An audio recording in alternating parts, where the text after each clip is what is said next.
On February 25th, Iran's Foreign Minister Abbas Araghchi stated publicly that a deal with the United States to prevent this conflict was, in his words, within reach. He said it on social media. He said diplomacy must be prioritized.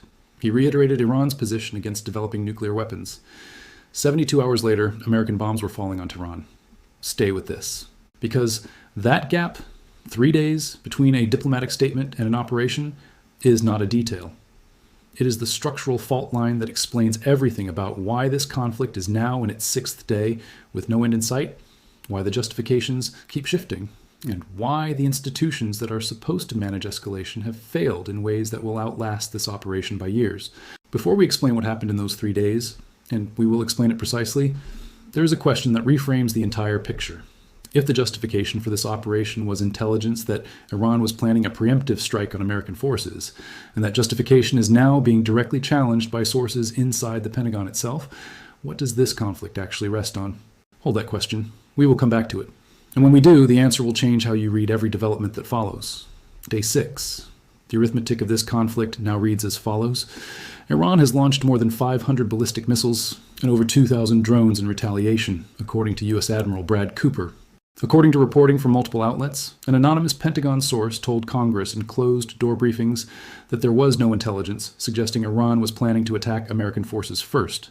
The administration cited a potential Iranian preemptive strike as one justification for the February 28th operation. The intelligence community, at least according to that source, did not support that specific claim. This is a point that rarely gets enough attention. The gap between the stated justification and the intelligence assessment is not a minor procedural detail. It is the same structural gap that preceded the 2003 Iraq intervention. The pattern, a government cites imminent threat, intelligence community privately disputes the assessment, operation proceeds, has now appeared twice in the same region within a generation. And the institutional consequence of that pattern repeating is already visible in the congressional response. House Republicans voted this week to reject a war powers resolution that would have required Trump to seek congressional authorization for continued operations. The resolution failed. But the fact that it was introduced and that the vote was not unanimous signals that the political consensus supporting this operation is already under measurable strain. Now let us look at what is happening beyond the Persian Gulf, because the geographic expansion of this conflict is accelerating in ways that the 6-day operational frame obscures. Azerbaijan. That name has not appeared in most coverage of this conflict. It should. On March 5th, Iran fired drones at Azerbaijani territory. 2 people were injured. Azerbaijan confirmed the incident. This is a country that shares a border with Iran, is majority Muslim, has deep commercial ties with Tehran, and has been carefully neutral throughout the opening days of this operation. Iran just fired drones at it. The strategic logic behind that move is not immediately obvious, which is precisely why it matters. When a state, under sustained operational pressure, begins expanding its retaliatory footprint into countries that were not parties to the original conflict, it is either executing a deliberate strategy to widen the coalition of pressured actors, or it is exhibiting command and control degradation under stress. Both possibilities carry severe implications. Neither is being discussed proportionally in mainstream coverage. France is now deploying its nuclear-powered aircraft carrier to the Mediterranean. French Rafale jets have conducted defensive air operations over French bases in the region. Canada's Prime Minister Mark Carney, when asked directly whether Canadian forces could become involved in this conflict, did not say no. His exact words, "One can never categorically rule out participation. We will stand by our allies when it makes sense. What most coverage misses entirely is this. The domestic situation inside Iran is not visible to most Western audiences because Iran's internet has been blocked since the operation began. Banks are restricting cash withdrawals. Prices, already severely elevated following months of economic deterioration and massive protests that preceded this conflict, are continuing to rise. The regime is conducting a 3-day state funeral for Khamenei. Iranian state media is broadcasting that Iran is winning. The simultaneous presence of those two conditions, a government claiming military victory while restricting access to cash, is a precise measurement of institutional stress. Populations under that kind of combined pressure do not behave predictably, and the Iranian government's behavior reflects that unpredictability. When Foreign Minister Araghchi told the Qatari Prime Minister this week that Iran's strikes are directed at American interests, not Qatar itself, he was not offering reassurance. He was managing a fracture in the regional coalition arrayed against this operation, a fracture Iran needs to maintain if its economic warfare strategy is going to generate sufficient international pressure. Let us now connect the intelligence gap to the economic architecture, because that connection is where the systemic consequences become fully visible. Asian stock markets recorded a sharp sell-off this week. Seoul registered one of its worst single-day performances in recent memory. The reason is not simply energy prices. It is the compounding uncertainty of an operation with shifting justifications, expanding geography, and no publicly defined endpoint. When institutional capital cannot model the duration of a disruption, it does not price in a specific scenario. It prices in uncertainty itself. And uncertainty, in capital markets, has a cost that compounds daily. Here is the data point that will stop most people. Trump has now stated the operation could last 4 weeks. Hegseth says it is in its early days. The Joint Chiefs say they will strike progressively deeper. Those three statements from the same administration over the same 48-hour period cannot all be simultaneously accurate within a coherent strategic framework.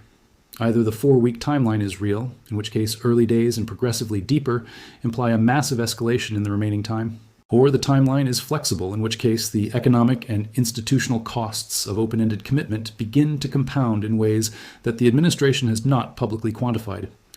Iran understands this arithmetic. Its retaliatory strategy, 500 ballistic missiles, 2,000 drones, strikes across 9 countries, is not designed to defeat the United States militarily.